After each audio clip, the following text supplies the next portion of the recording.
کیا آپ اس سورت کا آسان ترجمہ اور تفسیر جاننا چاہتے ہیں؟ آئیے پہلے سنتے ہیں اس کی خوبصورت تلاوت۔ بسم اللہ الرحمن الرحیم قل یا ایہا الکافرون لا اعبد ما تعبدون ولا انتم عابدون ما اعبد ولا انا عابد ما عبدتم ولا انتم عابدون ما اعبد لکم دینکم ولی دین۔ شروع اللہ کے نام سے جو بڑا مہربان نہایت رحم والا ہے۔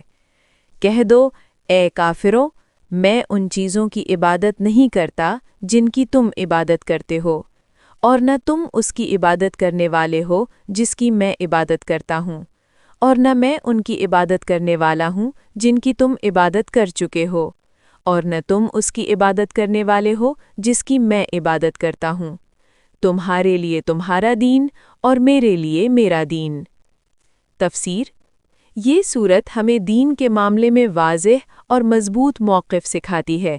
اس میں اللہ تعالیٰ نے نبی کریم صلی اللہ علیہ وسلم کو حکم دیا کہ وہ کھل کر اعلان کر دیں کہ عبادت صرف ایک اللہ کی ہی کی جائے گی، اور اس میں کسی قسم کی ملاوٹ یا سمجھوتا نہیں ہو سکتا۔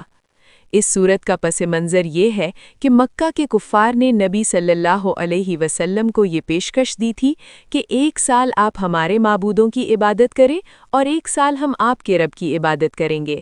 اس پر اللہ تعالیٰ نے یہ سورت نازل فرمائی تاکہ واضح ہو جائے کہ اسلام میں عبادت صرف اللہ کے لیے خاص ہے۔ یہ سورت ہمیں یہ سبق دیتی ہے کہ ہمیں اپنے عقیدے پر ثابت قدم رہنا چاہیے اور دین کے معاملے میں کسی بھی قسم کا کمپرومائز نہیں کرنا چاہیے۔ مزید یہ کہ اس سورت میں بار بار ایک ہی بات کو دہرایا گیا ہے تاکہ بات پوری وضاحت کے ساتھ دل میں بیٹھ جائے اور کوئی شک باقی نہ رہے۔ یہ سورت ہمیں اخلاص کی اہمیت بھی سکھاتی ہے کہ ہماری عبادت صرف اللہ کے لیے ہونی چاہیے، کسی دکھاوے یا دنیاوی فائدے کے لیے نہیں۔ اس کے ساتھ ساتھ یہ ہمیں یہ بھی سکھاتی ہے کہ ہم اپنے دین پر قائم رہتے ہوئے دوسروں کے ساتھ نرمی اور حکمت کے ساتھ پیش آئیں۔ آخر میں تمہارے لیے تمہارا دین اور میرے لیے میرا دین یہ واضح پیغام دیتا ہے کہ ہر شخص اپنے عمل کا خود ذمہ دار ہے اور ہمیں حق پر ثابت قدم رہنا چاہیے۔ اگر آپ کو یہ ویڈیو اچھی لگی ہو تو چینل کو سبسکرائب کریں تاکہ آئندہ کوئی ویڈیو مس نہ ہو، اور روزانہ قرآن کی آسان تفسیر اور ترجمے کے لیے ہمارے ساتھ جڑے رہیں۔